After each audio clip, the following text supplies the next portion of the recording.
Assalamualaikum warahmatullahi wabarakatuh. Ketemu lagi di channel yang inspiratif ini.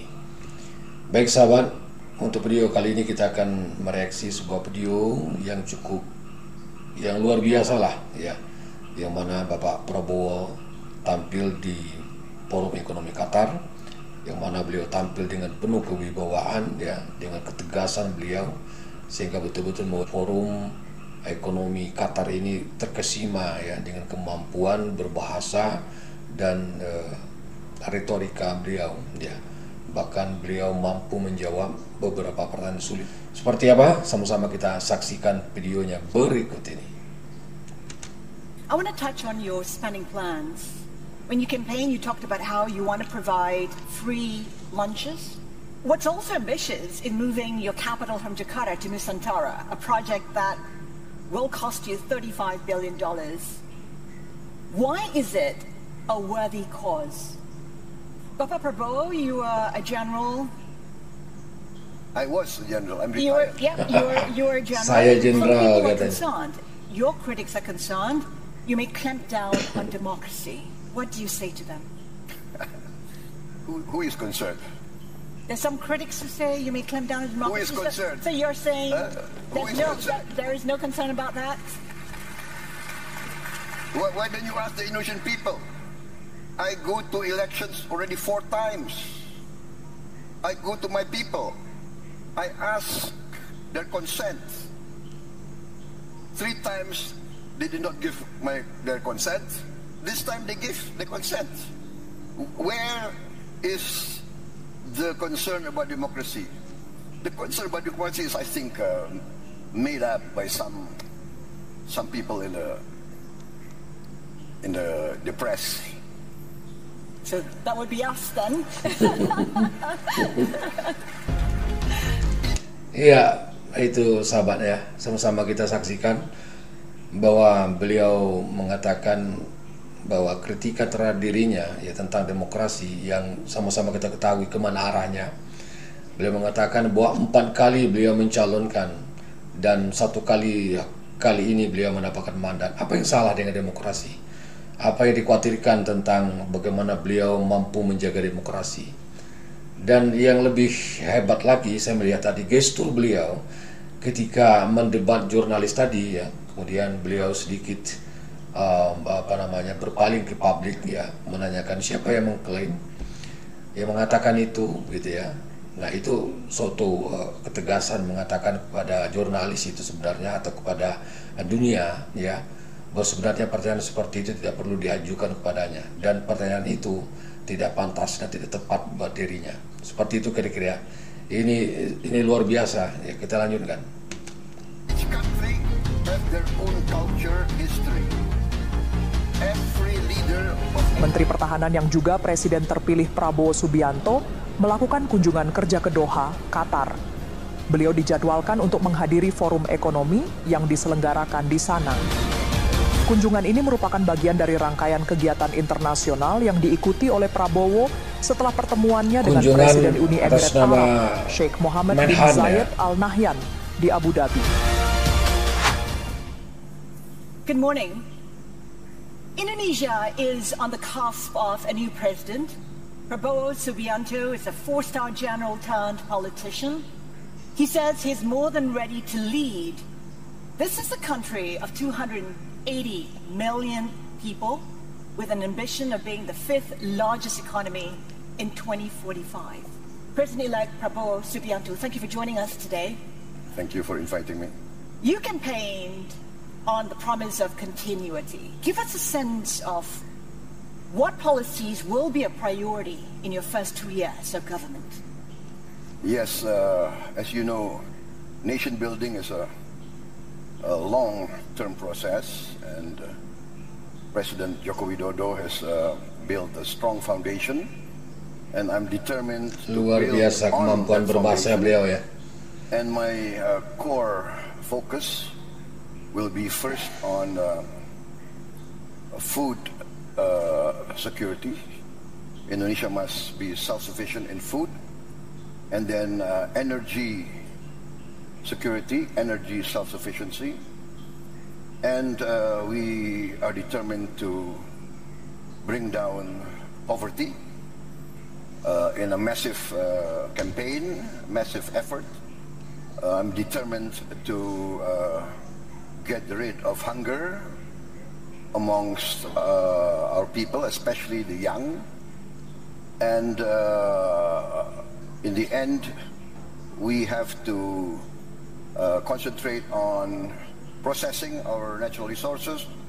We have to make a great effort in downstreaming and to industrialize. And all of this needs good governance. I'm determined to cut down corruption, waste, mengurangi korupsi.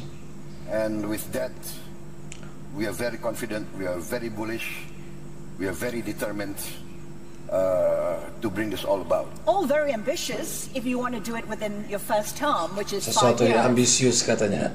Can you achieve a growth target of beyond 5% in order for you to fulfill what you've set out to do? In my conversation with Bapak Joko Widodo, he said that he's laid the foundation, he's implemented all the policies, put in place infrastructure needed for Indonesia to grow at 7%. Can you achieve 7% or more in the 5 years of government? I'm very confident. I've talked to my experts, I've studied the figures. I'm very confident we can easily achieve 8%, and I am determined to go beyond. 8% within the 5 years, pertumbuhan. first year, second year, and when you go beyond, are you looking at double digit? I would say within 2-3 years, yes. You talked about downstreaming. What are the other growth drivers for you? Or would downstreaming be key to you achieving 7, 8, 9% growth? Downstreaming will take several years. What will be a growth driver in the first years will be our concentration on agriculture, food production, food distribution, and energy. We want to go green in a very quick way. We want to produce our diesel from palm oil, and this will be a very strong growth driver. You know, we import $20 billion every year for diesel oil. So can you imagine the savings we will have when we will switch to biofuel? Indonesia has often said it is open for business. Yet, I think a lot of investors say it's adopted protectionist policies, limits on the export of nickel, coal, palm oil. Is it important for you to move away from nationalistic protectionist policies?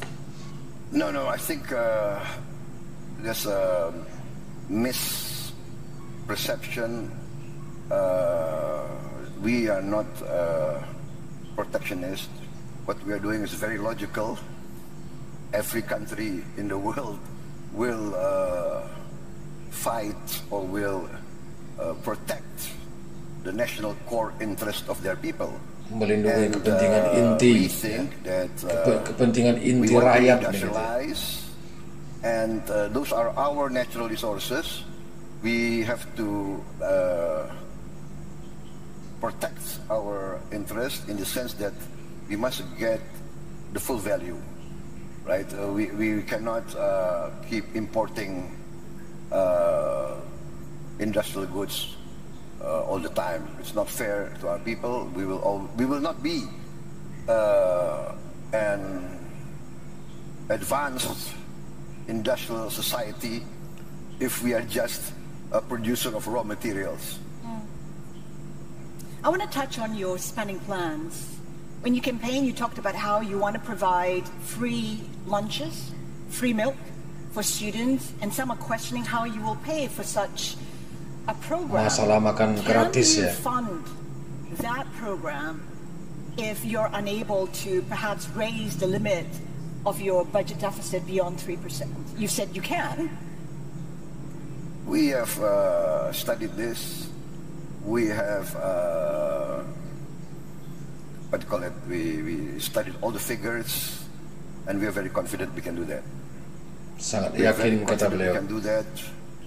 And While keeping your budget deficit at 3%. yes, 3%. And you know, the 3% is something arbitrary. Not many countries hold to that. But we have a tradition of prudent fiscal management. I think we have the lowest debt to GDP figure in the world, one of the lowest.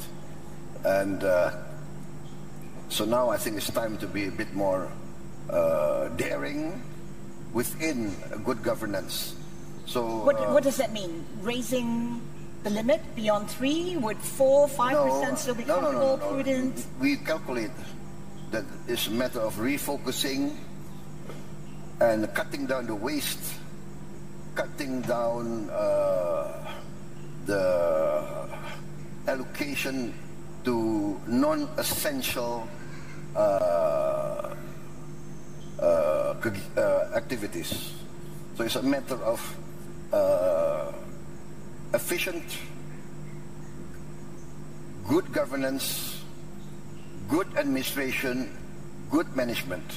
And we are going to Pemerintahan yang baik, introduce, and we are in the midst administrasi yang baik of dan manajemen yang baik. e-governance. All Indonesian government institution procurement will go through an e-catalog. We will go digitalization, computerization, and this will increase our tax ratio, our revenue services. We will revamp, and yeah, we are very determined to cut down waste. We calculate that we can save a lot of money by cutting down waste, and this will be the growth factor. This will be the growth driver. So we are very confident. What's also ambitious in moving your capital from Jakarta to Nusantara, a Terlalu project ambisius that katanya. will cost you $35 billion. Why is it a worthy cause? Why is it important for you to move the capital? The idea of moving the capital has been around since the first years of our independence. Our first president, President Sukarno, broached this idea.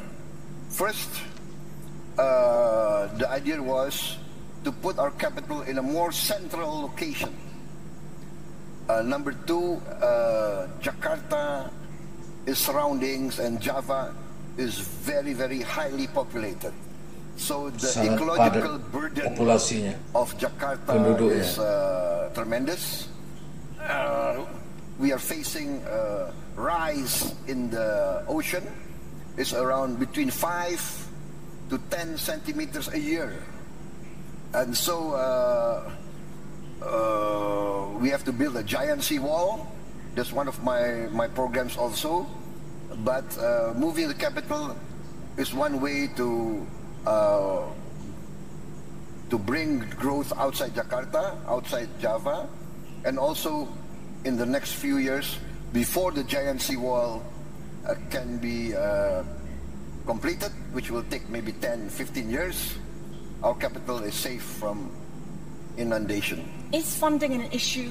Because there's been problems in getting foreign funds into the Nusantara project. Will you be reliant on domestic players, the government, to fund this $35 billion project?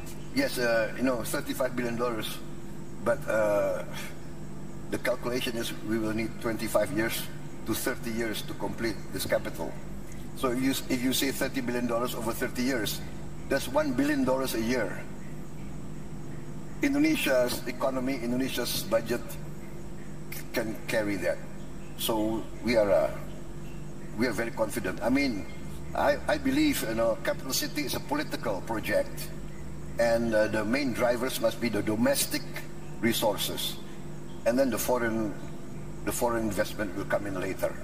Bapak Prabowo, you are a general I was a general. I'm You were, yeah, you were, Yang you were a general, awal and tadi you, ya, yang pertama with tadi. the army for 20 years. You Saya also- jenderal katanya. Yes, yeah. 28 years, it's a long time. Some people perhaps feel like your policies will be viewed through military eyes. How do you respond to that? You know, I've been out of the military for what? Maybe more than 25 years. So I think it's just, it's a, what do you call it? It's a non sequitur. It doesn't relate to any. What kind of leadership style do you think you'll adopt as a president? I will be myself. I will be genuine. What does that mean? That means that you are true to your principles, your values, your ideals. And as a patriot, my main value is the well-being of my people. The well-being of my people. My people must be safe. My people must not be hungry. My people must have a good life. That is the dream of every patriot. Impian setiap patriot, kata beliau. Luar biasa. Of every country in the world. Some people are concerned, your critics are concerned, you may clamp down on democracy. What do you say? Nah ini ya, yang awal-awal tadi. Who is concerned? Coba Anda perhatikan There's gestur some beliau. critics who say you may clamp down on Who is democracy. concerned? So you're saying Who is concerned? there is no concern about that? Why don't you ask the Indonesian people? I go to elections already 4 times. I go to my people. I ask their consent. 3 times they did not give their consent. This time they give the consent. 4 kali saya mencalonkan. Sekarang pertama mereka memberikan. Artinya apa yang salah kan gitu ya? Where is the concern about democracy? The concern about democracy is, I think, made up by some people in the press. So that would be us then. Orang bermasalah lah kira-kira ya. Lebih sederhana yang seperti itu. Have their own Halusnya culture, seperti itu. history. Every leader of every country must serve their own people in their own way. So I said, I go to my people. They rejected me 3 times. They accepted me this time. So I will work very hard so that I don't disappoint my people. Right? What do we live for? We live for the legacy we want to leave behind is a good reputation, a good name in the history of our country. Just to wrap up, because we're running out of time, as you said, you attempted to be president several times, and this time you succeeded. Why is it important for you to lead Indonesia? Why is it important for you to be the president of this country? Basically, it is the desire to serve, the people. I grew up in many countries, and I saw my people, many of them are very poor. In my heart, Mereka di hatiku, luar biasa. I cannot accept that in this day and age, Indonesia, member of the G20, Indonesia, the 4th largest population in the world, many of my people are still living a very, very difficult life. And that is what drives me. I want to do my bit. I want to make my contribution with my insights, with my experience, with my leadership. I believe I can contribute a lot to bettering the life of my people. President-elect Prabowo Subianto, we thank you so much for your time today. Thank you very much. Thank you, sir. Thank you very much. Luar biasa. Iya. Jadi sahabat semua, sama-sama kita saksikan. Intinya kita melihat bagaimana penampilan beliau ya sebagai seorang presiden terpilih, sebagai seorang pemimpin ya yang memiliki leadership yang luar biasa, punya ketegasan ya, punya kewibawaan, punya kemampuan berkomunikasi ya, kemudian punya kemampuan retorika yang mampu meyakinkan semua orang. Dan ini tentu tidak semua orang memiliki itu ya. Ada pepatah mengatakan bahwa tidak mudah untuk menjadi pemimpin, dan memimpin itu adalah jalan menderita. Luar biasa. Ketemu lagi di video berikutnya. Assalamualaikum warahmatullahi wabarakatuh.